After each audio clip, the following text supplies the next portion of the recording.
An intellectual carrot, the mind boggles. You see? You see? You're stupid minds. Stupid! Stupid! Earth has had Santa Claus long enough. We will bring him to Mars. I've been afraid a lot of times in my life, but I didn't know the real meaning of fear until I had kissed Becky. One thing will be clear. It's not for man to interfere in the ways of God. It's alive. Oh, it's alive. It's alive. It's alive.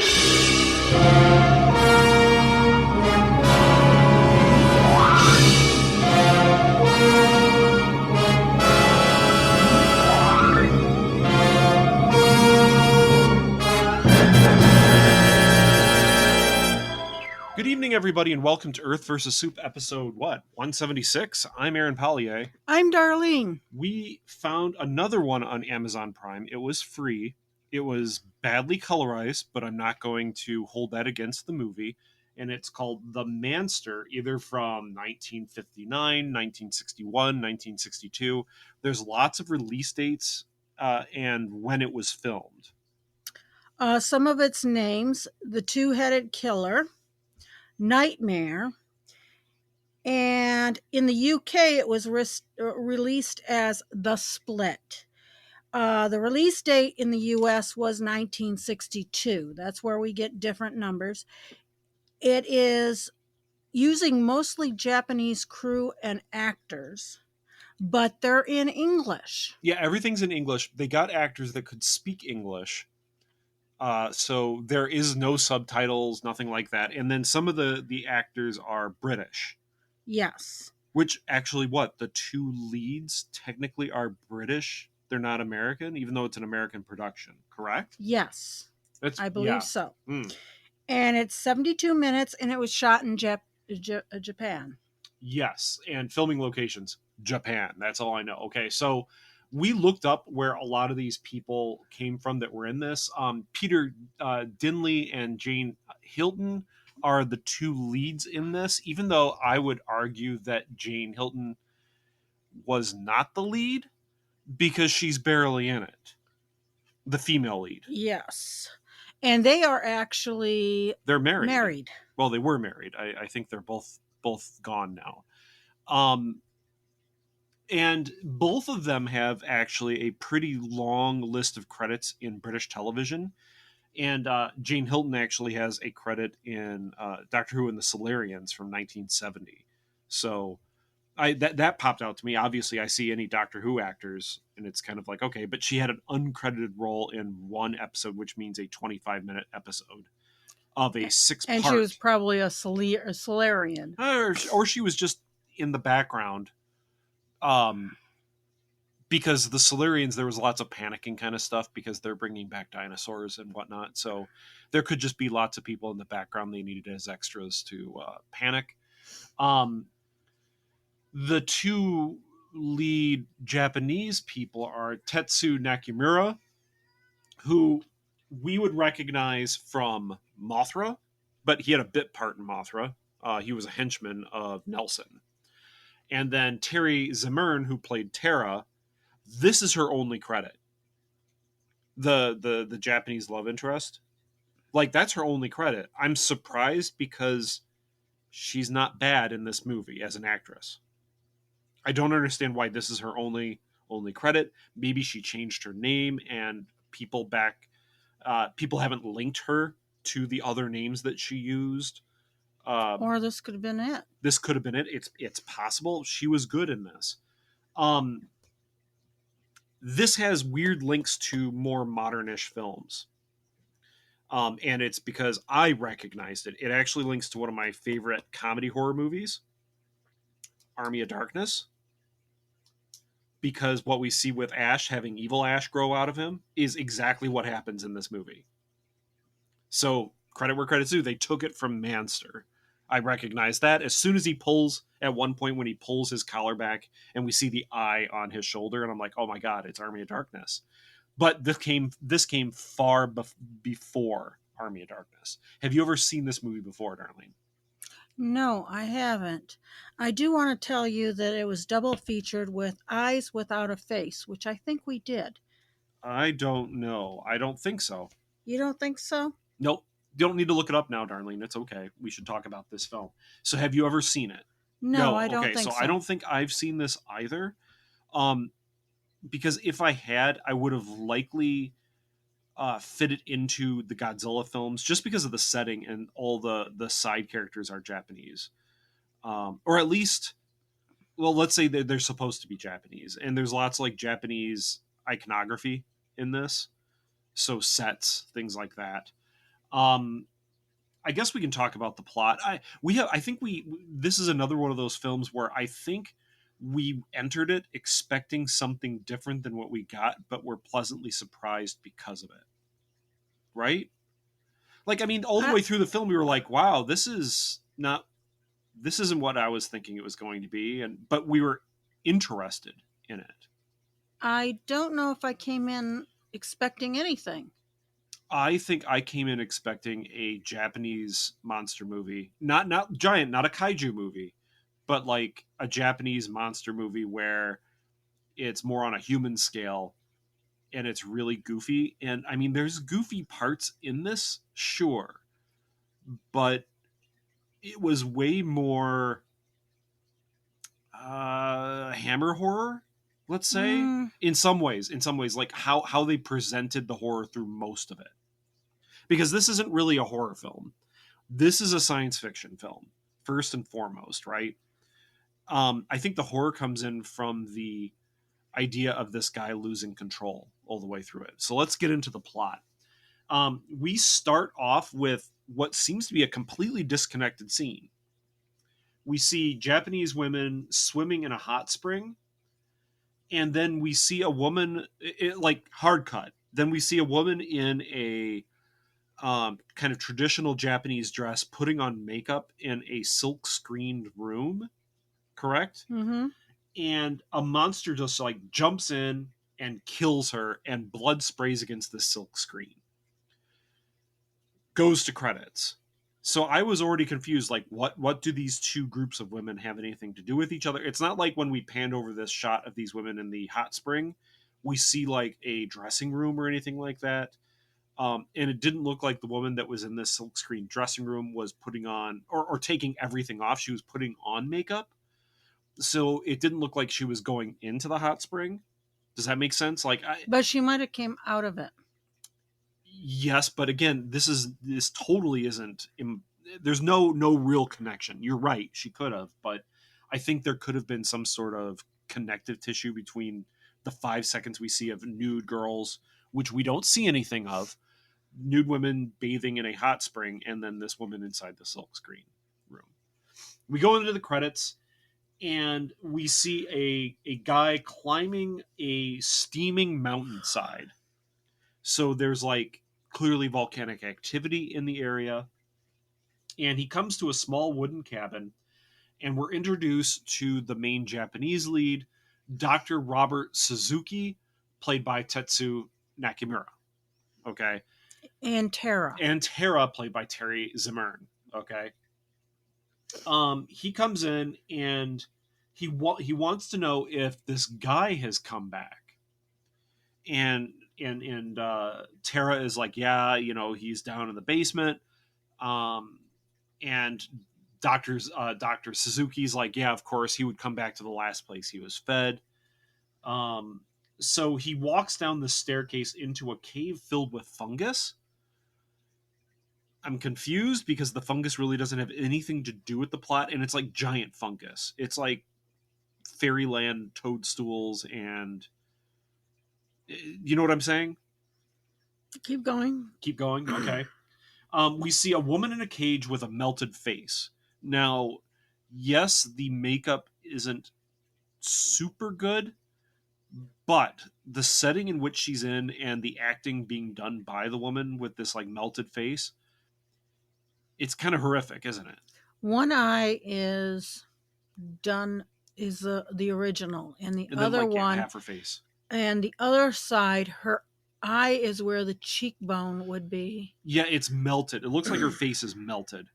So, I mean, it seems like it is horrific. The makeup isn't great, but the acting... And she's behind bars. And the acting and the setting is good, so it adds to it. And then we end up seeing this guy, and I guess his name is is it Genji?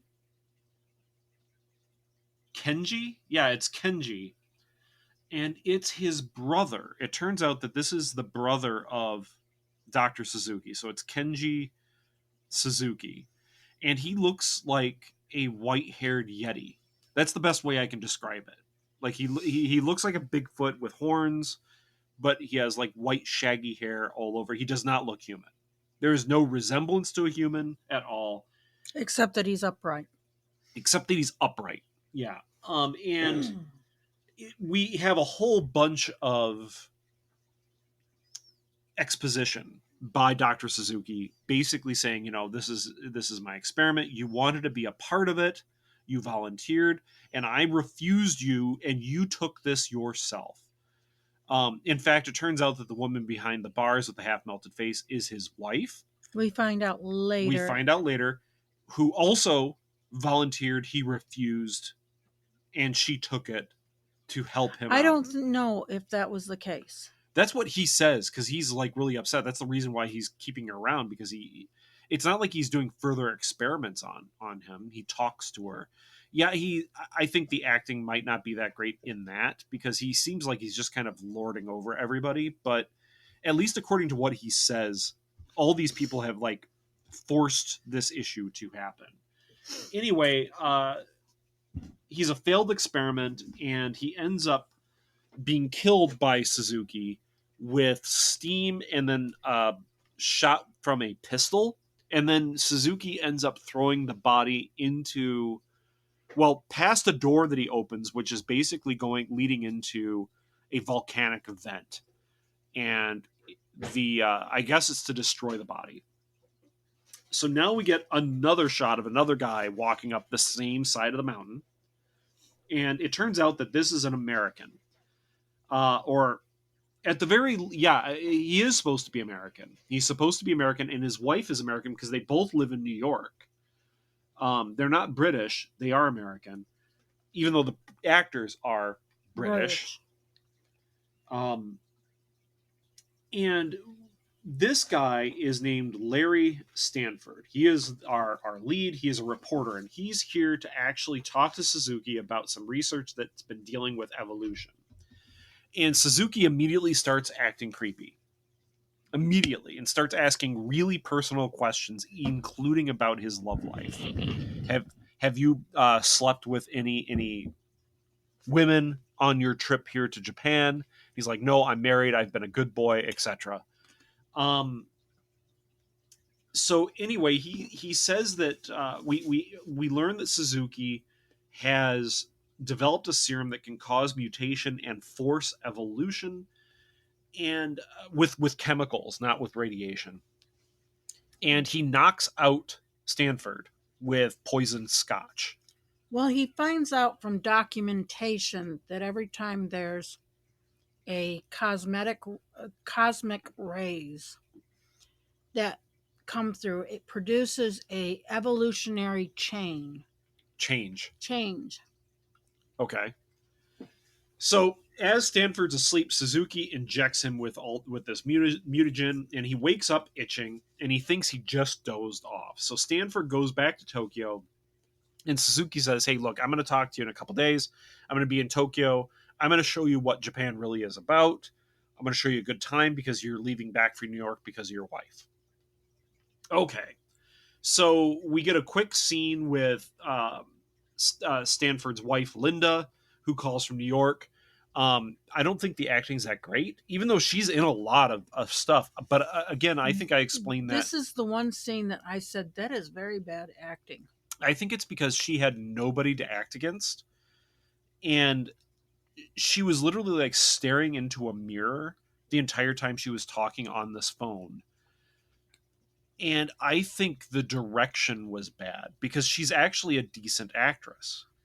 Maybe this was the first scene that they actually did, which would have made it with no direction, no understanding of where it's coming from. No idea what the character's relationship really is like. Yeah, she came off looking like a deer in headlights. basically the entire time she was talking on the phone, but she had like this grin on her face like she was talking to her husband. So it was very, very strange. I'm not going to. It seemed very fake, though. Yes. So it now we get into the center part of the movie. And I don't want to go through every single scene. I don't. So I'm going to try to sum up some stuff. Basically, Dr. Suzuki starts taking Larry out on the town, going to geisha parties where he's plying him with alcohol, getting him drunk, having these geisha like hit on him, rub on him, and effectively so he can be knocked out and be continued to be injected with this drug. And the problem is that at the very least at the beginning, you realize that Stanford is trying to be a loyal husband, but it's a combination of Suzuki just wrecking him with drugs and the alcohol making him have bad judgment. But it's also like the drugs are making him angry. We see that happening. So he's not himself, and you feel bad for this guy all the way through the movie because of it. Like, even though he's acting like a jerk, you realize that it's not really his fault. I think I stopped feeling sad. When his wife comes in, that's when the part I feel. Well, he's lost his mind. He's already lost his mind, Darlene. Yes, but that's when I stopped sympathizing with him. Okay, because he's not really himself anymore. So he's obviously being drugged up, and he's being led away by the geishas, and then he's taken to another resort where it's a hot spring resort, and Suzuki offers up his assistant Tara to him. Like, yes, it's a wink, wink, nod, nod, but it's clearly, hey, look, my assistant is there for you to have fun with. She won't mind. And I'm like, man, this is really skeevy. And the thing is, it's skeevy up until the point where you realize Tara's kind of in on it. It's skeevy to Larry, but since Tara's sort of in on all of this and is okay with being used in this way, do I feel bad for Tara? Not really. Like, this is where it all gets really kind of morally. There's no moral hero here. All of our leads are awful people. Well, Linda isn't. Linda's technically a lead, but she's only in the movie for a little bit. If you had to say there was the reporter boss is not either. Is he? I mean, doesn't really do anything underhanded or bad. No, he's a good guy. He's a good guy, but he's definitely not a lead. Like our let's say our three leads, Larry, Dr. Suzuki, and Tara, they're all awful. They're all awful people. Like, Larry, not so much at the beginning of the film, but he's clearly become this terrible person. So anyway, they go into this hot bath that's separated by like a glass wall, and it's clear that Larry wants to hit on Tara, but they have to be on separate sides of this wall because they're naked or whatever. And I'm like, man, this is terrible. Tara's hitting on him, but he's like scratching and losing his mind. And they're telling him lies of the culture too. Yeah, they're totally screwing with him and his ideas of what Japan is, purposely. Finally, he loses control of his arm. It looks like he's actually having a stroke, basically, and he climbs up out of the hot water, the hot spring.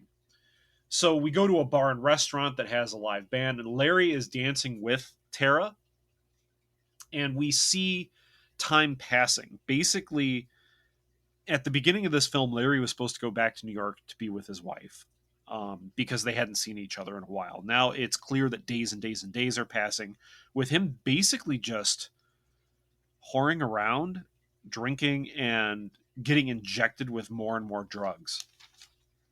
So by this point, it's clear that he's willingly cheating on his wife. And this is where Linda ends up showing up in Tokyo, like at his apartment. And he What- freaks out when he sees her there. with his boss Yeah, reporter. and the boss is like, he says, fine friend you are. And he's like, Larry, I didn't have anything to do with this. Linda showed up of her own free will. I did not convince her to come here.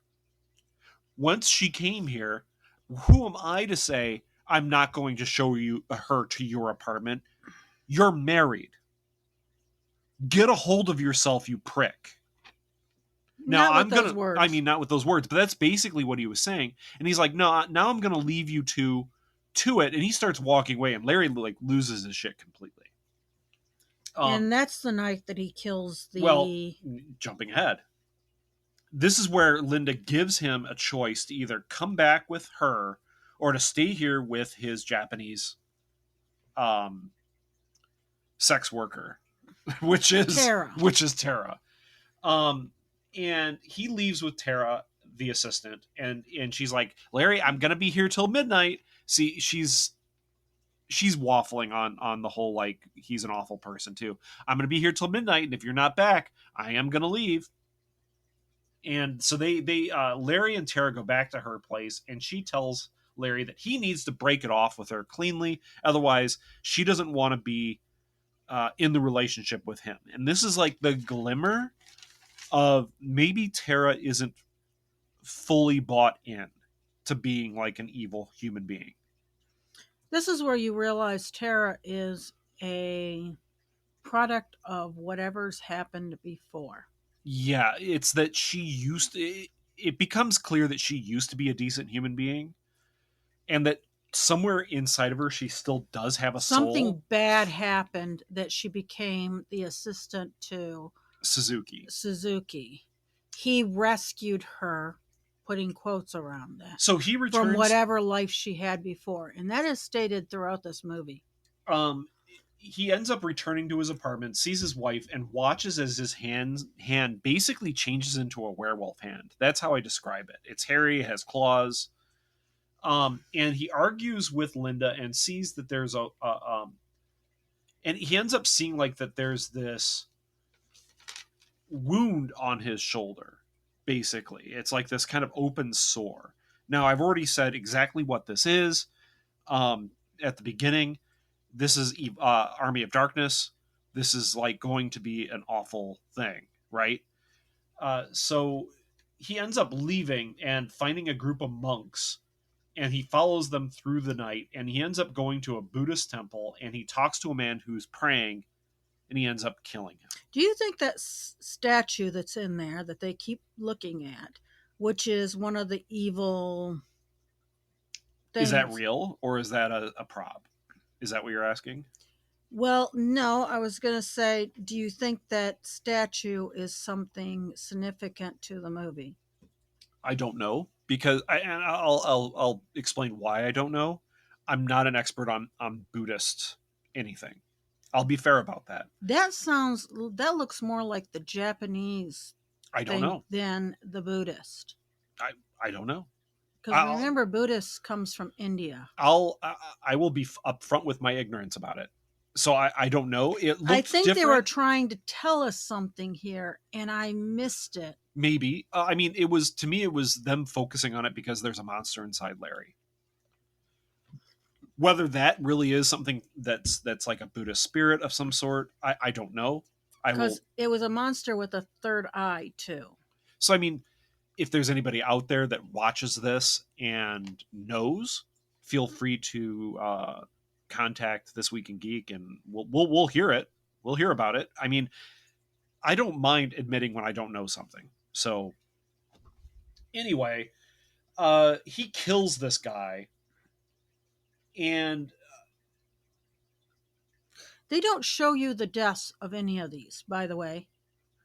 Yeah, they don't. So I got to give it kudos, because you know what took place, but it wasn't visual, so there was no gore and stuff. There's like screams and things like that are off camera. Yeah, but it goes to black or whatever. Yeah, so and your next scene happens to be he goes back to Tara. He goes back to Tara's apartment, and he doesn't seemingly remember what the hell happened. Yeah, and then the but reporter boss. But he has prayer beads on his wrist. Okay. finds him in the bar with the beads. Yeah. And okay, big deal. But Linda ends up saying she's going to stick around to be there for Larry because I guess she's a super loyal wife. It doesn't matter that Larry has been clearly cheating on her, has been acting like an asshole. That She she's keeps like, saying this is not Larry. because it isn't. It isn't Larry. Let's be fair. And she's probably thinking it's just all the alcohol and she needs to take him to AA and get him. He's not a big dried up. drinker though. That like before this, he wasn't a big But drinker. he is drinking like. Well, I mean, he's drinking like a fish because they keep plying him with liquor. But then even in that scene where he's in the bar, where the reporter boss finds him, Yeah. he's drinking alcohol, and his boss even says, You need to slow down, or no, it's a comment that they'd have these fun times drinking. yeah. So I mean, I guess he has drank. It's not like he's a big drinker though. Let's put it that way. He the boss, Ian is his name, offers him a job, and Larry's like, "No, I'm on vacation. F off." Effectively, that's what it comes across as. He really does it about like that too. And like right after this, Larry stalks and kills a woman and then another woman. Yep. And Suzuki turns out to be tracking Larry, and Larry's changes and says he's changing slowly, but he's changing more. And Tara says she doesn't want to continue doing this. This has now gotten really morally questionable. Because I guess beforehand she could rationalize it by the people that were around Suzuki seemingly did do these experiments on their own. And Suzuki is now saying to Tara that she's starting to attach herself in. Yeah, I mean, but what does he expect? He's been wanting her to hang around Larry and sleep with him and act like she cares. I mean, there's only so much you can do as pretend like that before there is a connection that's formed. I mean, she's spending all of her time with Larry. All of it. So we end up having a scene where Ian comes to Larry's apartment with a psychologist, and Ian thinks that Larry was somehow involved in this priest's murder because Larry has never had like prayer beads or anything like that. He's never shown any interest in religion. And now here he is wearing these priest beads all the time. Who knows why? So Larry tosses them both out and he tears his robe open, and that's where we see the eye growing on his shoulder. And he's like screaming about it. So he ends up going to the psychiatrist's office and breaking in. The psychiatrist calls the police, and Larry gets shocked from like some faulty wiring in a light, I guess. It's very strange. And suddenly there's like a second head that shoots out of his shoulder, and it's Ash and Evil Ash from Army of Darkness. And this is where he like tries. Yeah, I think he does kill the psychiatrist here. He kills the psychiatrist, but like the police show up, and the cops now know that Larry is killing people because they kind of see Larry, even though he has like two heads. One's like an evil head and is like looks like a beast. But anyway, there's been 5 murders total. Like he gets away.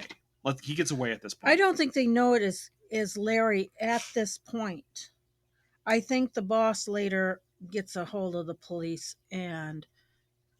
Well, yeah, because he's like, hey, look, brings the beads to the attention of the cops. To the. Well, I mean, yeah, it probably is very well. I mean, it's very quickly in the movie. It's possible that like a day passes because they don't do the passage of time very well in this. But Ian goes, "Oh man, the psychiatrist got killed. I just introduced Larry to the psychiatrist. I think Larry had something to do with this priest murder. It's probably Larry that killed this psychiatrist too." So anyway, this is where we learn that there have been 5 murders and the police are armed and searching for Larry. Ian gives the Buddhist prayer beads to the cops as well at this point. Now Larry is stalking a cop, gets shot at. He ends up throwing rocks at cops and knocking them down. And he's chased. And yeah, he's chased through. Larry goes back to his apartment and frightens Linda, but he jumps out the window. Obviously, he frightens Linda because he looks like a crazy person with a second head growing out of his shoulder. Which is very bad. Yeah, it didn't when they kept it in the dark. It was fine. Looked fine. It was fine. But when it came up there's especially even on the run when he's being chased by the cops, there's a full lit up place and it looks bad. Yeah, it looks bad at that point. So, they're chasing him around the docks where he's able to escape at this point. Now, Tara back at the lab says that she's going to leave Suzuki and then hands him a Harry Carey. I know I'm mispronouncing that, but that's exactly how I know how to say it. The Harry Carey, the blade that you're supposed to kill yourself with. Yeah, the one that's the. I know enough about Japanese culture to know exactly what that was, and the fact that she gave it to him is like a really hard blow to him because he unwraps it, to looks do at seppuku. Yeah, to commit suicide. Like, you've shamed yourself and your family, and you've brought me along with it. Kill yourself. Like, okay. And whoa. Then Tara calls the police. So, yeah, this is where Suzuki ends up grabbing a gun, and he shoots and kills his mutated wife. And then Larry runs into the lab, breaking in and knocking Tara out. Okay? At this point, Larry kills Suzuki and starts breaking everything in the lab. He goes full batshit. And then Larry drags Tara out of the lab as the cops end up closing in. We get this kind of final scene where the evil second head basically tears his way out of Larry completely. Okay? So now there's evil Larry. And there's regular Larry. This is Army of Darkness again. Evil Larry, regular Larry. And it's going to attack Tara, but like Larry wakes up enough to see it attacking Tara, and he tackles it. And Tara's thrown into the and Larry throws the monster in after her. At this point, the cops capture Larry and are like, okay, we're going to charge him for murder, like multiple murders. There's some weird things that have happened here, but Linda ends up showing up. And she's like, I understand completely, officer. And is the end? But like, Larry's going to go to jail for a long, long time. He committed these murders. Like, I don't think there's any legal defense to say, like, okay, he was crazy. You could say he was crazy. But that means he's just going to go into like a psychiatric hospital for the rest of his life.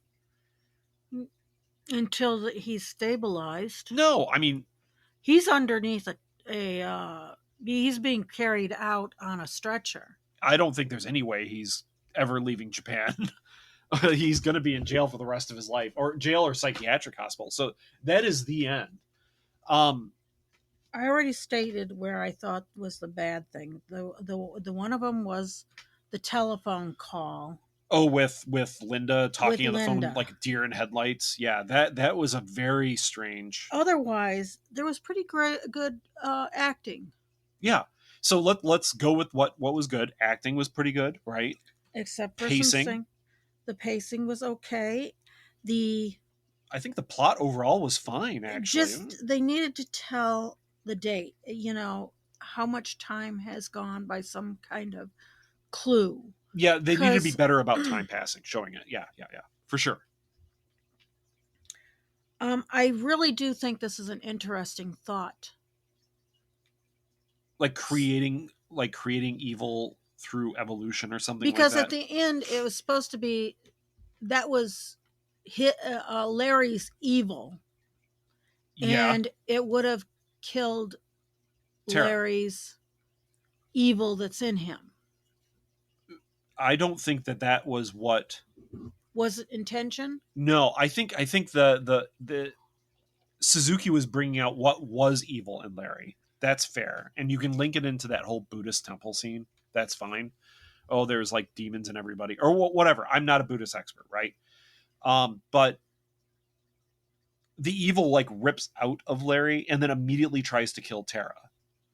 So you understand that maybe Larry liked Tara, because I mean, even at the beginning of the film where he's not completely crazy yet, he seemingly actually does like Tara, because Tara, like, not like lustfully likes her, but like enjoys her company because she's smart and talks to him as an equal. Yes. Where I don't think his wife ever talks to him as an equal. Well, you never see She's what the... so subservient. Well, I mean, she's just subservient to the situation at all times. She doesn't seem to have any kind of agency ever. But that might just be the bad... I don't want to say bad writing. It starts with a bad phone call. Yes, because the actress is actually a pretty good actress. But it might just be that they didn't know how to write her or what to do with her other than to have her there as like the dutiful wife who is wanting her husband back. I don't know. I mean, they're married in real life, so you'd think that there would be better chemistry between them when they showed up. And yeah, they were married at this time too. So I mean, I'm not sure if I'm wanting to put some of that into it doesn't work. Because I went and looked about that one. It is what it is. I think like some of the special effects, like the eye on his shoulder, I thought was a really good special effect for 1962 or 1959. But the head was horrible. When it was lit up, that head was terrible. Yeah. But when it was in shadow, you were like, unless okay. you saw that it was just bobbing there, badly attached. Yeah, but when it was in shadow, you're like, okay, that's pretty horrific. That's gruesome. That's interesting. It was a slow burn up until the eye, and then like the head comes out like right away, because it's just like Larry acting like a jerk. So you don't really know where the movie's going. Is he going to turn into a monster? Well, not really. He's only a two-headed monster for like a little bit. And it took Dr. Suzuki to come to the end of it after Tara gives him the sword for the seppuku. He realizes how bad he was. Because there's that whole he kills his wife. Of what he should have never done this, because he was saying that this is, I have record, it is in a book right there. Yeah. And what's interesting is that lab doesn't get destroyed. No. I mean, Larry kind of wrecks some stuff, but it's not like it's destroyed. Yeah. So his research is not destroyed, which makes you go, ooh. Well, here's my thing on scientific ethics. The research itself isn't evil. It's how it was applied. Knowledge is never evil. It's never good. Scientific ethics is about how you use that knowledge and where you should and shouldn't do it. Like, you should and how not you be, got it. And well, yeah, and how you got it. You shouldn't be doing human experimentation. Like that's a no-no. Don't do this. And theoretically, Suzuki, according to what he said, unreliable narrator or not, Suzuki said, I never wanted to do human experimentation. It was my family that chose to do it to help me, because they believed in me. Okay, well, truth or not, I don't know. The fact is that Suzuki sure doesn't have a problem experimenting on Larry. No, he doesn't. So screw him. That's an unethical scientist. Without his consent, without his knowledge. Yeah, no consent, no knowledge. Screw Suzuki. He's obviously evil at the beginning of this film, right? I will say the settings were good, but they weren't great. Yeah, they felt besides the lab, they felt fairly real. They felt like real locations. Like even the bar or like the dance club, that did not feel like a set. It felt like a real place that they went to in Tokyo somewhere. And even at the first one where you have the women's outside. Oh, in the hot spring? Yeah, real place. Yeah. It looks like a real place. And it looked nice. But when you change to the woman that gets killed, that was definitely a set. Yeah. And I don't blame them for that, like Larry's apartment. That's a set. It was was it before the credits or after the credits that they go walking through the dead? The dead what? The women all on the outside in the... I think it's right after the credits. We just see like all these women dead at this hot spring. All right, fair enough. Like they were calling out and got killed. Yeah, they're crawling out. Yeah, yeah. So I mean, I'm a little torn about this movie. I actually enjoyed watching it. Um, I don't know why they weren't investigating that first one. I think they were, but it was such well. Okay, I don't think they knew about it until later on in the film because it was likely on that mountain, and the mountain's kind of remote. It means that a whole village of females died. Yeah, because there was like 3 or 4 young women that were very pretty. There was like 8 or so that were hanging. Really, I only thought there was like 3 or 4. There was quite a few of them. I don't know. I enjoyed this movie, but it's also a movie where you don't like anyone. That is a problem that we're getting, that you just... No, I didn't even like him when he was reporter sitting on the desk. The character that I did like was his boss. Yeah, Alan, Ian. I'm sorry, Ian is his name. Yeah, Ian Matthews, played by Norman Van Howley. He's a decent character, but he's not like the lead. All the leads in this are like awful, and at the very least, Tara at the end has some sort of like slight redemption with like giving him the freaking Harry Carey. You feel a little bit sorry for him once you realize, Kari, or however you want to pronounce it. Once you feel there's this constantly comment that comes through that she doesn't have any emotions, but then Suzuki keeps asking her, is she falling in love with Larry, which she doesn't admit to it at all, even up to the end, but you get the understanding that she already did. Yeah. So we've kind of bounced around the good and bad in this movie. Did you write down how long it was? Yes, I told you. I think it was like 90. It's 72 minutes. 72. So it wasn't that long. I'm going to recommend it. I'm recommending it, and I'm rating it at about 6. Yeah, it's about a 6. I was pleasantly surprised with it. Like I said, I came in with an expectation that this is going to be some sort of goofy Japanese monster movie, and it turned out it was a goofy Japanese movie. Not really a monster movie, but a Japanese movie that had... It wasn't goofy, though. Yeah, but it had a serious... When I say goofy, it's going to have like some silly makeup or... And it does have this silly makeup. Okay, because when you say goofy to me, I'm thinking... Not plot. Because I think the plot here, there was some interesting stuff here. I think I think there was interesting stuff in it. That's why I am recommending it. I enjoyed watching it. I don't like the characters. I don't care. It was more about the situation I was interested in. But I think I asked you afterwards, why does a lot of these movies in this time deal with where they're science ethics, the lack of them from a mad scientist? Well, I would if you really pressed me to say, I would think that with a Japanese production, you often see stuff that science can go wrong, i.e. Godzilla creating evil from scientific progress. It really depends on the point of view of the writer, because in the 1950s and 60s, you still get utopian science fiction, that there will be a better tomorrow through science, engineering, technology, humanity's own exploration of itself. It's just that it doesn't go full dystopia, evil scientist all the time until, let's say, the 1980s. It's just that it filters in, and I want to say that it filters in more as people become disillusioned with science. This is kind of an outlier, though, because it's very early 60s. So why are we watching things that have evil scientists? It's because we've been watching what typically would be Hammer horror, or like the horror, which is supposed to be... Well, you like, have that in the 30s, too. Sure, you do have it in the 30s, but it's kind of a common thing, I would say, overall. Maybe we're just kind of luck of the drawing it here.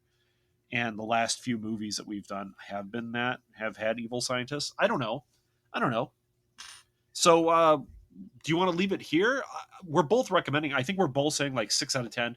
It's worth your time, especially if you're like, hey, I loved Army of Darkness, and this movie full on is, in at least the last, let's say, third is Army of Darkness, like the growth of the creature out of him. But it's not Army of Darkness. Plot. No. In the plot. No, not at all. It's definitely your typical plot of somebody not realizing what their experiment is doing is wrong ethically. Bad ethics. So I'm Aaron. I'm Darlene. Good evening. And keep watching the skies. At no point in your rambling, incoherent response were you even close to anything that could be considered a rational thought. Thanks for listening to this episode of This Week in Geek. Hungry for more? Check out our website at thisweekingeek.net. You can subscribe to the podcast, browse our Twitter and Instagram, and leave your thoughts on today's topics. If you'd like to give us some feedback, send us an email at feedback@thisweekingeek.net. Tune in next time, and remember, lower your shields and surrender your listenership. We would be honored if you would join us. Thank you for your cooperation. Good night.